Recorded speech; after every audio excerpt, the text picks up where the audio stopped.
معزز ناظرین، سب سے پہلے میری طرف سے آپ کو السلام علیکم۔ ناظرین، آج پیش خدمت ہے ایسی قابل توجہ ویڈیو جس میں آپ کو غزوہ احد کی ایک بہادر صحابیہ کا واقعہ بیان کریں گے، جسے سن کر آپ کے ایمان کو تقویت ملے گی۔ لہٰذا اس سعادت کے حصول کے لیے آپ مکمل ویڈیو دیکھیں۔ ویڈیو کا باقاعدہ آغاز کرنے سے قبل آپ کے گوش گزار کرنا چاہتا ہوں کہ آپ ہمارے چینل اسلامک گولڈن سٹوریز کو ضرور سبسکرائب کریں اور ساتھ ہی موجود گھنٹی کے بٹن کو بھی دبا دیں تاکہ آپ کو ہماری ہر آنے والی ویڈیو بر وقت مل سکے۔ ناظرین، 1 سال کا عرصہ بیت گیا تھا، لیکن مشرکین مکہ غزوہ بدر کی شکست کے گھاؤ نہیں بھولے تھے۔ یاد رہے کہ غزوہ بدر کا معرکہ 17 رمضان المبارک سن 2 ہجری کو پیش آیا تھا، جسے غزوہ بدر کبریٰ کے نام سے بھی یاد کیا جاتا ہے اور قرآن کریم میں یوم الفرقان کا لقب دیا گیا ہے، یعنی وہ دن جب حق و باطل کے درمیان فرق واضح ہوا۔ اللہ تعالیٰ سورۃ الانفال آیت نمبر 41 میں ارشاد فرماتے ہیں، ترجمہ: اور جیسے ہم نے اتارا اپنے بندے پر فیصلے کے دن، جس روز 2 لشکر آمنے سامنے ہوئے تھے۔ اس معرکے میں فرزندان اسلام کی تعداد کفار مکہ کے مقابلے میں 1/3 تھی اور بے سر و سامانی کا عالم تھا کہ ان کے پاس 2 گھوڑے، 6 زرہیں اور 8 شمشیریں تھیں۔ لیکن جب مشرکین مکہ عددی اور جنگی ساز و سامان کی برتری کے الزام میں 313 کے لشکر سے ٹکرائے تو ان کا سارا غرور خاک میں مل گیا۔ اللہ تعالیٰ سورۃ آل عمران آیت نمبر 123 میں ارشاد فرماتے ہیں، ترجمہ: اور خدا نے جنگ بدر میں بھی تمہاری مدد کی تھی اور اس وقت بھی تم بے سر و سامان تھے، پس خدا سے ڈرو اور ان احسانوں کو یاد کرو تاکہ شکر کر سکو۔ کفار کے نامور سردار عتبہ بن ربیعہ، ابو جہل، امیہ بن خلف، عاص بن ہشام، شیبہ، زمعہ بن الاسود، ابو البختری اور منبع بن حجاج سمیت 70 مارے گئے۔ اس کے علاوہ عباس، نوفل، عقیل، اسود بن عامر، عبداللہ بن رمہ اور کئی دوسرے بڑے سردار اسیر ہوئے۔ اس عظیم حق و باطل کے معرکے میں 14 صحابہ کرام خلعت شہادت سے سرفراز ہوئے، جن میں 6 مہاجرین اور 8 انصار شامل تھے۔ حق و باطل کے اس پہلے معرکے کے بعد مشرکین مکہ اور یہودیوں کو اندازہ ہوا کہ آپ مسلمان پر ایک غیر معمولی طاقت بن چکے ہیں اور انہیں اپنی شکست اور بے عزتی کا بدلہ لینے کے لیے بھرپور تیاری کرنی ہوگی۔ قریش کی سرداری ابو سفیان کو مل گئی تھی، کیونکہ ابو جہل غزوہ بدر میں جہنم واصل ہو گیا تھا، لہٰذا ابو سفیان کے زیر سرپرستی ان کے گھر میں محفلیں منعقد ہوتی، جن میں ہندا اور یہود شریک ہوتے اور مشرکین مکہ کو اشعار کی صورت میں جنگ کی ترغیب دلائی جاتی۔ بالآخر ابو سفیان کی قیادت میں یہ فیصلہ ہوا کہ جنگ کی بھرپور تیاری کی جائے، پس 3000 مشرکین کا لشکر تیار ہوا، جس میں 700 زرہ پوش تھے۔ اس کے علاوہ 200 گھوڑے، 300 اونٹ اور اشعار پڑھنے والی کچھ خواتین بھی تیار ہوئیں۔ جب آپ صلی اللہ علیہ وآلہ وسلم کو مشرکین کی اس سازش کا علم ہوا تو آپ نے انصار و مہاجرین سے جنگ سے متعلق مشورہ کیا کہ جنگ شہر سے باہر لڑی جائے یا شہر کے اندر رہ کر دفاع کیا جائے۔ سب کے باہمی مشورے سے یہ طے پایا کہ جنگ شہر سے باہر لڑی جائے۔ چنانچہ آپ 1000 انصار و مہاجرین کے لشکر کے ساتھ مدینہ سے روانہ ہوئے۔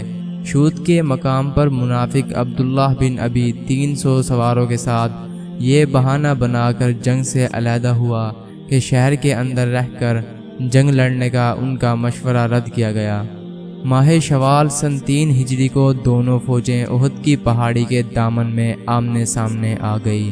آپ نے حضرت سعید بن جبیر رضی اللہ عنہ کی قیادت میں 50 تیر اندوزوں کو احد کی پہاڑی کے درمیان درہ پر تعینات کیا تاکہ اس راستے سے دشمن کی پیش قدمی کو روکا جا سکے۔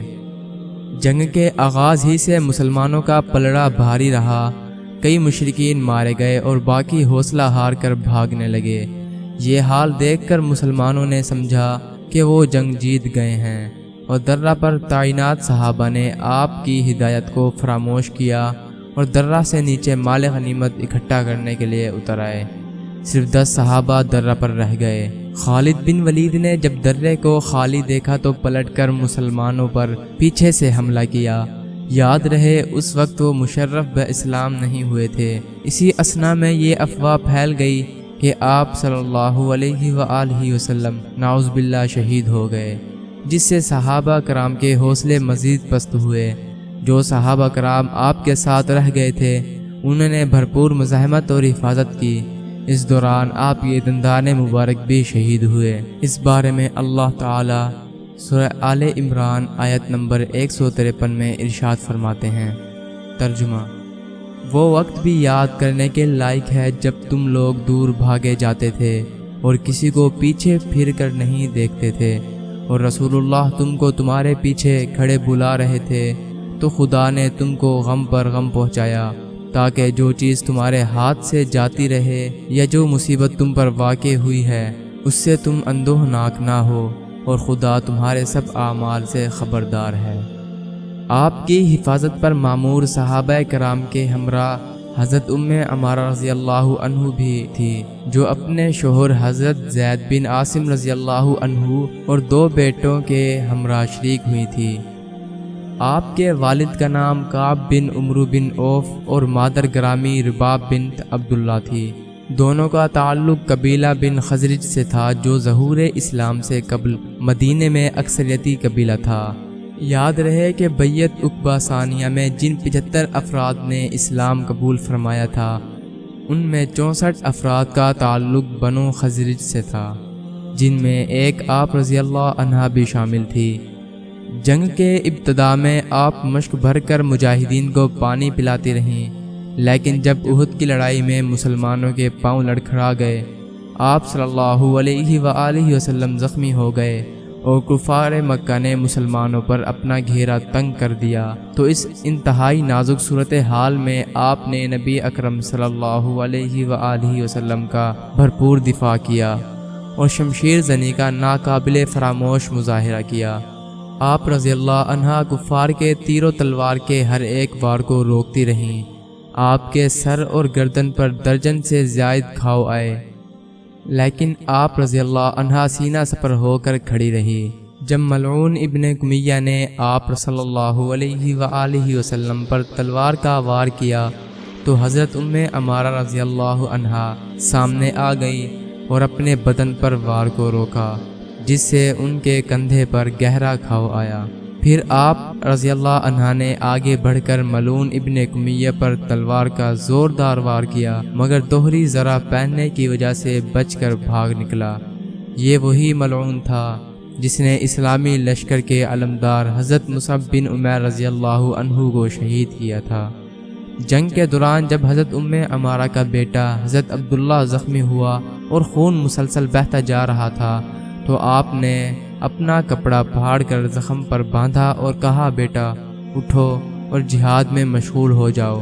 اتفاق سے وہی کافر جب آپ صلی اللہ علیہ وآلہ وسلم کے سامنے آیا تو آپ صلی اللہ علیہ وآلہ وسلم نے ارشاد فرمایا، اے عمارہ رضی اللہ عنہا، تیرے بیٹے کو زخمی کرنے والا یہی ہے۔ یہ سن کر حضرت عمارہ رضی اللہ عنہ نے اس کافر کی ٹانگ پر تلوار کا ایسا کاری ضرب مارا کہ وہ گر پڑا اور گھسیٹ گھسیٹ کر بھاگا۔ یہ منظر دیکھ کر آپ صلی اللہ علیہ وآلہ وسلم نے ارشاد فرمایا، اے عمارہ، خدا کا شکر ادا کر کہ اس نے تجھ کو اتنی طاقت اور ہمت عطا فرمائی کہ تو نے خدا کی راہ میں جہاد کیا۔ آپ صلی اللہ علیہ وآلہ وسلم نے حضرت عمارہ، ان کے شوہر اور بیٹوں کے لیے یہ دعا فرمائی، اللہم اجعلہم رفقانی فی الجنہ۔ اس دعا کے بعد آپ فرمایا کرتی تھی کہ دنیا کی بڑی سے بڑی مصیبت مجھ پر آ جائے تو مجھے اس کی کوئی پرواہ نہیں ہے۔ آپ رضی اللہ عنہ نے غزوہ احد کے علاوہ بیعت رضوان، جنگ خیبر، فتح مکہ اور خلیفہ اول حضرت ابوبکر صدیق رضی اللہ عنہ کے عہد میں جنگ یمامہ میں بھی شرکت فرمائی۔